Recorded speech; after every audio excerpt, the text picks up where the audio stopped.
ಹಿಸಿಕೊಂಡು ಸರ್ಕಾರ ಮಾತನಾಡ್ತಾ ಇದೆ. ರೈತರಿಗೆ ದರ ಏರಿಕೆಯ 4 ರೂಪಾಯಿ ಕೂಡ ಹೋಗುತ್ತೆ, ಹೀಗಾಗಿ ದರ ಏರಿಕೆ ಮಾಡೋದು ಅನಿವಾರ್ಯ ಅಂತ ಹೇಳಿ ಸರ್ಕಾರ ಸಮರ್ಥನೆ ಮಾಡ್ಕೊಂಡು ಮಾತನಾಡಿದೆ. ಏಪ್ರಿಲ್ 1ರಿಂದಲೇ ನೂತನ ಹಾಲಿನ ದರ ಏರಿಕೆಯ ಪ್ರಕರಣ ಇದೆ, ಅದು ಕೂಡ ಜಾರಿಗೆ ಬರಲಿದೆ. ಇವರುಗಳು ಹಾಲು ಮಹಾಮಂಡಲದವರು, ಒಕ್ಕೂಟದವರು ಅವ್ರು 5 ರೂಪಾಯಿ ಕೇಳ್ತಾ ಇದ್ರು. ಕಡೆಗೆ ಸರ್ಕಾರದಲ್ಲಿ 4 ರೂಪಾಯಿ ಆದರೂ ಕೂಡ ಹೆಚ್ಚಿಸತಕ್ಕಂಥ ತೀರ್ಮಾನವನ್ನ 1ನೇ ತಾರೀಕಿನಿಂದ ಜಾರಿ ಬರೋ ರೀತಿಯಲ್ಲಿ ತೆಗೆದುಕೊಂಡಿದ್ದೇವೆ. ಇದನ್ನ ನಿಮ್ಮ ಮೂಲಕ ತಿಳಿಸ್ತಕ್ಕಂಥದ್ದು. ಜೊತೆಯಲ್ಲಿ ಈ ಏನು 4 ರೂಪಾಯಿ ದರವನ್ನು ಹೆಚ್ಚಿರ್ತೇವೆ, ಈ 4 ರೂಪಾಯಿಯನ್ನ ಸಂಪೂರ್ಣವಾಗಿ ರೈತರಿಗೆ ಅದನ್ನು ಮುಟ್ಟಿಸಬೇಕು. ಏನೀಗ ನಮ್ಮಲ್ಲಿ ಸರಿಸುಮಾರು 31 ರೂಪಾಯಿ 68 ಪೈಸೆ ಅಂತೇಳಿ ಒಂದು ಆವರೇಜ್ ವರ್ಕೌಟ್ ಮಾಡಿದ್ದೇವೆ.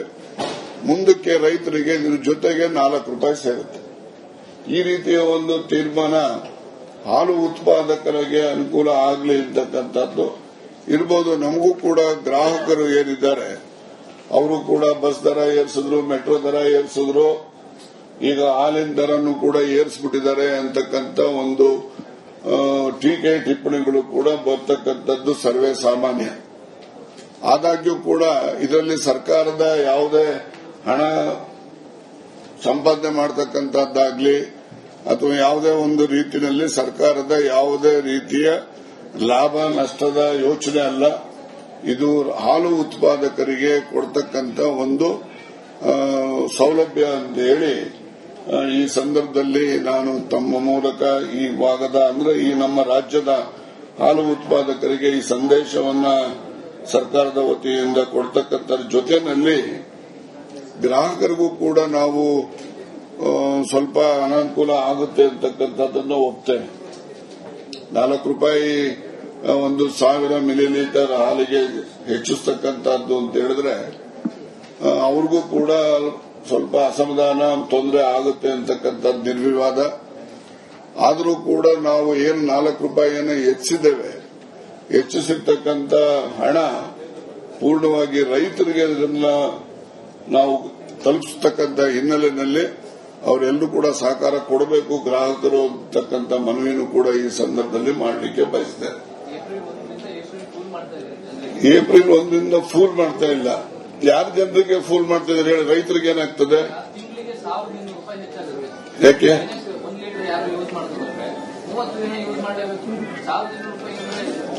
30 ದಿವಸಕ್ಕೆ ಎಷ್ಟಾಗ್ತದೆ? 20 ರೂಪಾಯಿ ಆಗುತ್ತೆ. ಆಯ್ತಪ್ಪ, ಒಂದ್ ನಿಮಿಷ. ಆಹಾರ ಪದಾರ್ಥಗಳ ಹೆಚ್ಚಳ ಮಾಡುವಂತ ಕೇಂದ್ರ ಸರ್ಕಾರದಲ್ಲಿ ನೀವು ಆರೋಪ ಮಾಡ್ತೀರಾ. ಆಹಾರ ದರ ಹೆಚ್ಚಳ ಮಾಡುದು, ಪೆಟ್ರೋಲ್ ದರ ಹೆಚ್ಚಳ ಮಾಡುವಂತ ನೀವು ನೇರವಾಗಿ ಜನರಿಗೆ ಮತ್ತು ಗ್ರಾಹಕರಿಗೆ ನೇರವಾಗಿ ಬರೆ ಆಗ್ತಿದ್ರಲ್ವಾ? ಈಗ ಒಂದ್ ನಿಮಿಷ. ಈಗ ಉತ್ಪಾದನೆ ಈಗ ಬೇರೆ ಬೇರೆ ರಾಜ್ಯಗಳಿಗೆ ಕಂಪೇರ್ ಮಾಡಿ ನೋಡಿ, ನಾವು ಬಹಳ ಕಡಿಮೆ ಇದ್ದೀವಿ. ಇನ್ನೂ ನಾವು ಬೇರೆ ಏರ್ಸಕ್ಕಲ್ಲಪ್ಪ, ರೈತರನ್ನ ಉಳಿಸ್ಕೋಬೇಕಲ್ಲ. ಈಗ ನಾವು ರೈತರನ್ನ ಉಳಿಸ್ಕೋಬೇಕಲ್ಲ, ರೈತರಿಗೆ ತೊಂದರೆ ಆದಂಗೆ ನಾವು ನೋಡ್ಕೋಬೇಕಲ್ಲ, ಉತ್ಪಾದನೆ ನಾವು ಇಳಿಕೆ ಆದಂಗೆ ನೋಡ್ಕೋಬೇಕಲ್ಲ. ನಾವು ಈಗ ರೇಟ್ ಕಡಿಮೆ ಆದ್ರೆ ಉತ್ಪಾದನೆ ಕಡಿಮೆ ಆಗುತ್ತೆ. ಈಗ ಬೇರೆ ರಾಜ್ಯಗಳ ಕಂಪೇರ್ ಏರಿಸಬಾರ್ದು ಅಂತ ನಾವು ಇಷ್ಟು ಮಾಡಿರೋದು. ಒಬ್ಬೊಬ್ರು ಕೇಳಿ, ಒಂದು ನಿಮಿಷ ದಯಮಾಡಿ ಕೇಳಿ. ನಿಮಗೆ ಈ ಒಂದು ಇದನ್ನ ಅಂಕಿ ಸಂಖ್ಯೆ ಕೊಟ್ಟಿದ್ದೀವಿ. ಬೇರೆ ಎಲ್ಲ ರಾಜ್ಯದಲ್ಲಿ ಎಷ್ಟು ರೂಪಾಯಿ ದರ, ಮಾರಾಟ ದರ ಇದೆ ಅಂತೇಳಿ ನೋಡಿ, ನಾವು ಎಷ್ಟಲ್ಲಿದ್ದೇವೆ ಅಂತಕ್ಕಂಥದ್ದು ನೋಡಿ. ಹಾಗೇನೆ ರೈತರಲ್ಲಿ ನಾವು ಪ್ರೊಕ್ಯೂರ್ಮೆಂಟ್ ರೇಟ್ ಅನ್ನು ಕೂಡ ಎಷ್ಟಿದೆ ಅಂತ ನೋಡಿ. ರೈತರು ಕೊಡ್ತಕ್ಕಂಥದ್ದು ಕಡಿಮೆ ಕೊಡ್ತಾ ಇದ್ದೀವಿ. ಈ ಕಡೆ ಗ್ರಾಹಕರಿಗೂ ಕೂಡ ಕಡಿಮೆ ರೇಟಲ್ಲಿ 4 ರೂಪಾಯಿ ಹೆಚ್ಚು ಮಾಡಿದ್ರು ಕೂಡ ನಾವು ಎಲ್ಲಿ ಬರ್ತೇವೆ ನೋಡ್ಕೊಳ್ಳಿ. 46 ರೂಪಾಯಿಗೆ ಬರ್ಬೋದು ನಾವು. 42 ಇದೆ, 46ಕ್ಕೆ ಬರ್ತೀವಿ ನೋಡಿ. 60 ರೂಪಾಯಿ ಇದೆ ಅಸ್ಸಾಂನಲ್ಲಿ, 56 ರೂಪಾಯಿ ಇದೆ ಹರಿಯಾಣದಲ್ಲಿ, 60 ರೂಪಾಯಿ ಪಕ್ಕದ ಆಂಧ್ರಪ್ರದೇಶ. ಹಿಸಿಕೊಂಡು ಸರ್ಕಾರ ಮಾತನಾಡ್ತಾ ಇದೆ.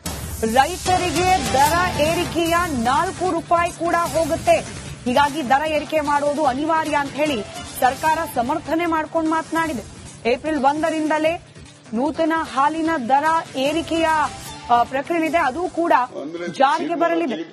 ಇವರುಗಳು ಹಾಲು ಮಹಾಮಂಡಲದವರು, ಒಕ್ಕೂಟದವರು ಅವ್ರು 5 ರೂಪಾಯಿ ಕೇಳ್ತಾ ಇದ್ರು.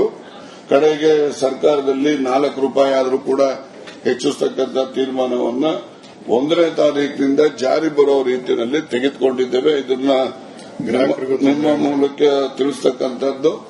ಜೊತೆಯಲ್ಲಿ ಈ ಏನು 4 ರೂಪಾಯಿ ದರವನ್ನು ಹೆಚ್ಚಿರ್ತೇವೆ, ಈ 4 ರೂಪಾಯಿಯನ್ನ ಸಂಪೂರ್ಣವಾಗಿ ರೈತರಿಗೆ ಅದನ್ನು ಮುಟ್ಟಿಸಬೇಕು. ಏನೀಗ ನಮ್ಮಲ್ಲಿ ಸರಿಸುಮಾರು 31 ರೂಪಾಯಿ 68 ಪೈಸೆ ಅಂತೇಳಿ ಒಂದು ಆವರೇಜ್ ವರ್ಕೌಟ್ ಮಾಡಿದ್ದೇವೆ. ಮುಂದಕ್ಕೆ ರೈತರಿಗೆ ಇದ್ರ ಜೊತೆಗೆ 4 ರೂಪಾಯಿ ಸೇರುತ್ತೆ. ಈ ರೀತಿಯ ಒಂದು ತೀರ್ಮಾನ ಹಾಲು ಉತ್ಪಾದಕರಿಗೆ ಅನುಕೂಲ ಆಗಲಿ ಅಂತಕ್ಕಂಥದ್ದು ಇರಬಹುದು. ನಮಗೂ ಕೂಡ ಗ್ರಾಹಕರು ಏನಿದ್ದಾರೆ ಅವರು ಕೂಡ ಬಸ್ ದರ ಏರಿಸಿದ್ರು, ಮೆಟ್ರೋ ದರ ಏರಿಸಿದ್ರು, ಈಗ ಹಾಲಿನ ದರನ್ನು ಕೂಡ ಏರಿಸಿಬಿಟ್ಟಿದ್ದಾರೆ ಅಂತಕ್ಕಂಥ ಒಂದು ಟೀಕೆ ಟಿಪ್ಪಣಿಗಳು ಕೂಡ ಬರ್ತಕ್ಕಂಥದ್ದು ಸರ್ವೇ ಸಾಮಾನ್ಯ. ಆದಾಗ್ಯೂ ಕೂಡ ಇದರಲ್ಲಿ ಸರ್ಕಾರದ ಯಾವುದೇ ಹಣ ಸಂಪಾದನೆ ಮಾಡತಕ್ಕಂಥದ್ದಾಗ್ಲಿ ಅಥವಾ ಯಾವುದೇ ಒಂದು ರೀತಿಯಲ್ಲಿ ಸರ್ಕಾರದ ಯಾವುದೇ ರೀತಿಯ ಲಾಭ ನಷ್ಟದ ಯೋಚನೆ ಅಲ್ಲ. ಇದು ಹಾಲು ಉತ್ಪಾದಕರಿಗೆ ಕೊಡ್ತಕ್ಕಂಥ ಒಂದು ಸೌಲಭ್ಯ ಅಂತ ಹೇಳಿ ಈ ಸಂದರ್ಭದಲ್ಲಿ ನಾನು ತಮ್ಮ ಮೂಲಕ ಈ ಭಾಗದ ಅಂದ್ರೆ ಈ ನಮ್ಮ ರಾಜ್ಯದ ಹಾಲು ಉತ್ಪಾದಕರಿಗೆ ಈ ಸಂದೇಶವನ್ನ ಸರ್ಕಾರದ ವತಿಯಿಂದ ಕೊಡ್ತಕ್ಕಂಥ ಜೊತೆಯಲ್ಲಿ ಗ್ರಾಹಕರಿಗೂ ಕೂಡ ನಾವು ಸ್ವಲ್ಪ ಅನಾನುಕೂಲ ಆಗುತ್ತೆ ಅಂತಕ್ಕಂಥದ್ದನ್ನು ಒಪ್ತೇನೆ. 4 ರೂಪಾಯಿ 1,000 ಮಿಲಿಲೀಟರ್ ಹಾಲಿಗೆ ಹೆಚ್ಚಿಸ್ತಕ್ಕಂಥದ್ದು ಅಂತ ಹೇಳಿದ್ರೆ ಅವ್ರಿಗೂ ಕೂಡ ಸ್ವಲ್ಪ ಅಸಮಾಧಾನ, ತೊಂದರೆ ಆಗುತ್ತೆ ಅಂತಕ್ಕಂಥದ್ದು ನಿರ್ವಿವಾದ. ಆದರೂ ಕೂಡ ನಾವು ಏನು 4 ರೂಪಾಯಿಯನ್ನು ಹೆಚ್ಚಿದ್ದೇವೆ, ಹೆಚ್ಚಿಸಿರ್ತಕ್ಕಂಥ ಹಣ ಪೂರ್ಣವಾಗಿ ರೈತರಿಗೆ ಇದನ್ನ ನಾವು ತಲುಪಿಸತಕ್ಕಂಥ ಹಿನ್ನೆಲೆಯಲ್ಲಿ ಅವರೆಲ್ಲರೂ ಕೂಡ ಸಹಕಾರ ಕೊಡಬೇಕು ಗ್ರಾಹಕರು ಅಂತಕ್ಕಂಥ ಮನವಿಯನ್ನು ಕೂಡ ಈ ಸಂದರ್ಭದಲ್ಲಿ ಮಾಡಲಿಕ್ಕೆ ಬಯಸಿದ್ದಾರೆ. ಏಪ್ರಿಲ್ 1ರಿಂದ ಫೂಲ್ ಮಾಡ್ತಾ ಇಲ್ಲ. ಯಾರು ಜನರಿಗೆ ಫೂಲ್ ಮಾಡ್ತಾ ಇದ್ದಾರೆ ಹೇಳಿ? ರೈತರಿಗೆ ಏನಾಗ್ತದೆ? ಯಾಕೆ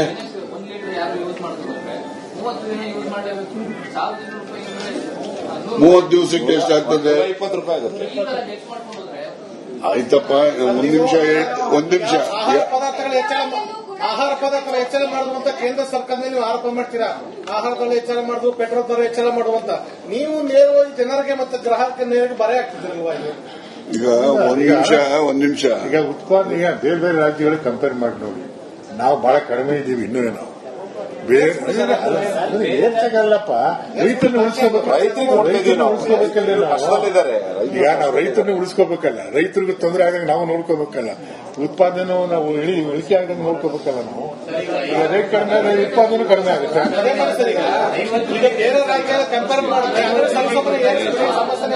ಈಗ ಏರಿಸಬಾರ್ದು ಅಂತಾನೆ ನಾವು ಇಷ್ಟು ಮಾಡಿರೋದು. ಒಬ್ಬೊಬ್ರು ಕೇಳಿ, ಒಂದ್ ನಿಮಿಷ ದಯಮಾಡಿ ಕೇಳಿ. ನಿಮಗೆ ಈ ಒಂದು ಇದನ್ನ ಅಂಕಿ ಸಂಖ್ಯೆ ಕೊಟ್ಟಿದ್ದೀವಿ. ಬೇರೆ ಎಲ್ಲ ರಾಜ್ಯದಲ್ಲಿ ಎಷ್ಟು ರೂಪಾಯಿ ದರ, ಮಾರಾಟ ದರ ಇದೆ ಅಂತೇಳಿ ನೋಡಿ, ನಾವು ಎಷ್ಟಲ್ಲಿದ್ದೇವೆ ಅಂತಕ್ಕಂಥದ್ದು ನೋಡಿ. ಹಾಗೇನೆ ರೈತರಲ್ಲಿ ನಾವು ಪ್ರೊಕ್ಯೂರ್ಮೆಂಟ್ ರೇಟ್ ಅನ್ನು ಕೂಡ ಎಷ್ಟಿದೆ ಅಂತ ನೋಡಿ. ರೈತರು ಕೊಡ್ತಕ್ಕಂಥದ್ದು ಕಡಿಮೆ ಕೊಡ್ತಾ ಇದ್ದೇವೆ. ಈ ಕಡೆ ಗ್ರಾಹಕರಿಗೂ ಕೂಡ ಕಡಿಮೆ ರೇಟಲ್ಲಿ 4 ರೂಪಾಯಿ ಹೆಚ್ಚು ಮಾಡಿದ್ರು ಕೂಡ ನಾವು ಎಲ್ಲಿ ಬರ್ತೇವೆ ನೋಡ್ಕೊಂಡು